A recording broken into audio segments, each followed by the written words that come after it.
So আজকে চলে গিয়েছিলাম ফ্রেন্ডের বোনের বিয়েতে। ও মা, যেতে না যেতে দেখি সিঁদুরদান স্টার্ট আছে।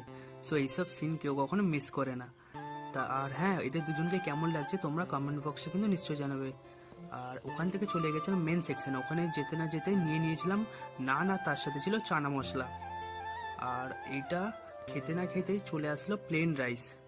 আর হ্যাঁ, শুধু কিন্তু প্লেন রাইস ছিল না, প্লেন রাইসের সঙ্গে ছিল দই কাতলা। আর হ্যাঁ, আপনাদের কোন খাবারটা ফেভারিট ওটা কিন্তু নিচে কমেন্ট বক্সে নিশ্চয়ই জানাবেন।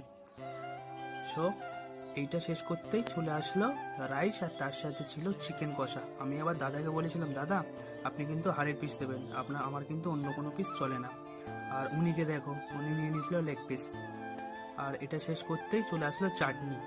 চাটনি শেষ হতে না হতে না দেখি না পাতে দুটো মিষ্টি। আমি বললাম, দাদা আমার দুটোতে হবে না, আরও দুটো দাও। আর আমরা করি এখন আইসক্রিম পার্টি। ততক্ষণের জন্য টাটা, দেখা হচ্ছে নেক্সট ভিডিওতে।